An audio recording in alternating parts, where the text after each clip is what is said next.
Go! Taxi! Yes!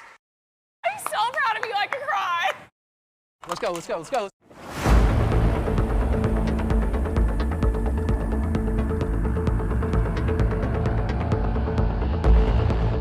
There's more, the changes really come more from what's happening behind the scenes in terms of the protocols that we had to follow to be able to do our show safely.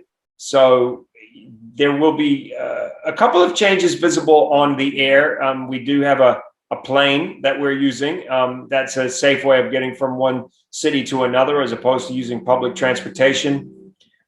We've made a couple of adaptations with regards to where teams can go as far as some of the public places that we want them to avoid.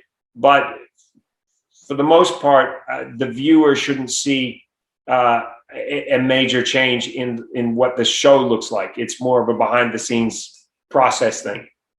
Was season 33 the hardest ever? Oh, production wise, probably one of the easiest seasons we've ever done. Traveling on our own plane, everybody, all the crew getting more rest because they were on a plane.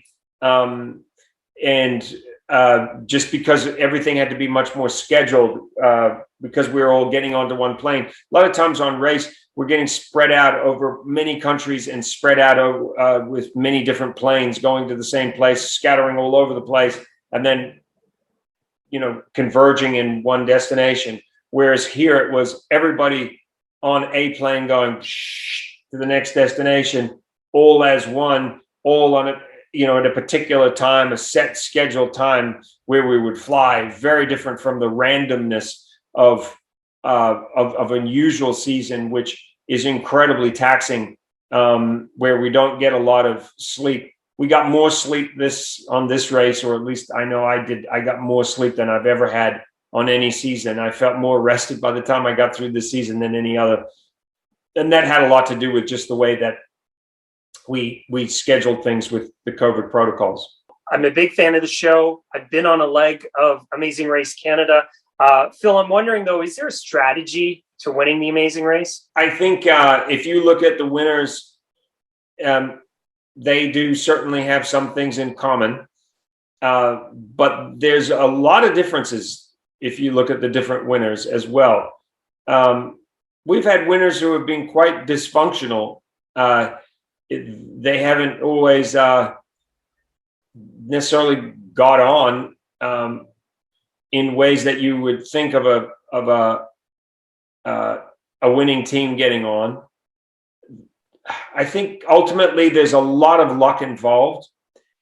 I think it's about consistency with reading clues, consistency with thinking your way through problems, consistency in sharing the workload.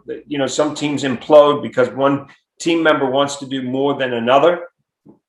And at the end of the day, it's a team that gets across the line. I don't know if there are hard, fast rules, to be honest with you, because I just don't see consistencies in the winning teams. Hard, fast consistencies anyway. What can you tell us about the teams in season 33? Are they all the same ones that were filming pre-pandemic? Did they all come back? We did not change the cast. It's the same cast that's coming back for the restart.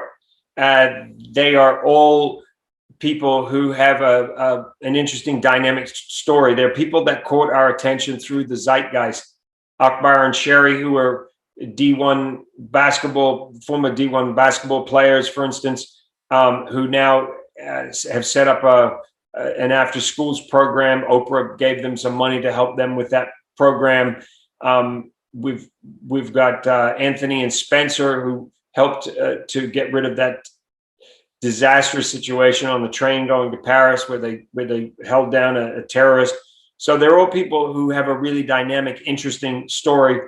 But the great news is we stopped down for the longest pit stop in Amazing Race history, but we reset and we brought back the same teams, the same cast for the restart for when the race picked up.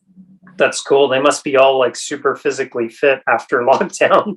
I did I did joke with them at the end before we stopped down. There was some terrible driving, some terrible self-driving with sticks and burnt out clutches. And I did say to them, listen, guys, use your time wisely while you're away. Please, for goodness sake, go get some driving lessons and figure out what a clutch does and how gears work. So when you come back, you can drive like Verstappen or Lewis Hamilton, because we can't have any more burnt out clutches. Get it sorted out, guys. Phil, what was the restart like for you? Was it what you imagined? I'm sure in your mind you had, dreamt of what that would be like. It was very emotional, to be honest with you. Just because it was as if it was yesterday that we stopped, but it was also the realization that so much had happened between when we stopped and when we restarted, that so many people had been through so many hardships, that our collective lives had been turned upside down, that it took so long to come back because of the challenges of coming back.